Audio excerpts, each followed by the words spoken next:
You don't know what's going on in the Strait of Hormuz unless you study the Suez Canal. Before that was built, Europeans had to sail around Africa to trade with Asia. So Egypt figured it would be hecka lucrative to build a canal between the Mediterranean and Red Seas. But they did not take into account for how long it would take for revenue to start pouring in. The French invested the money, and Egypt used corvée labor, seasonal forced labor, to build the canal. But this project caught the attention of the British. They did not want the French to control a critical waterway to their most lucrative colony, India. So the British pretended to be more of the upright and condemned corvée labor. Not because they were humanitarians, not because they didn't just colonize the world, not because they had great working conditions in their own colonies, but because they were fighting for control. So while Egypt's labor practices were watched by the world, the loans they took out from European banks, high interest loans to modernize the whole country, they ballooned and defaulted.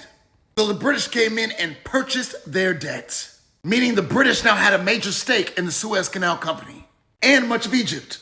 And Egypt lost all control. In 1869, the Suez Canal opened. In 1870, Egypt was in a fiscal crisis. 1875, Britain purchased their debt. 1882, Britain occupied Egypt entirely. That's how fast colonization follows debt.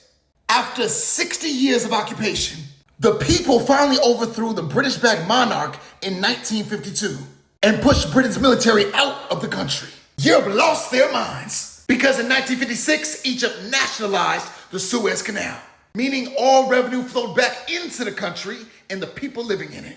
So Britain, France, and Israel invaded Egypt. They tried to take it back, but this time they were stopped by a rare alliance. In the middle of the Cold War, both the US and the Soviet Union condemned the invasion. The US believed that if the West looked like the colonizer from just a century ago, then the colonized would move towards communism and the Soviet Union. I wonder why that makes sense. So they told Europe to back off and use neocolonialism instead. Meaning don't occupy the land, control the system. You don't need colonies, you need military bases. You don't need colonies. Build the International Monetary Fund and the World Bank. Offer loans that have conditions where the West can privatize and access the markets of their former colonies. They want you to feel independent, but they want to manage your money. You don't need colonies. Just partner with other rich people so that money flows out of the region rather than to the people living there. You don't need colonies. Just support coups of leaders that don't like you. Sanction a country if they don't align with you. Destabilize the region. The Suez Canal shifted how empire functions. And what we learn from it is that the conflict in the Strait of Hormuz is not just about who controls a fifth of the world's oil. It is also about how empire will work in the future.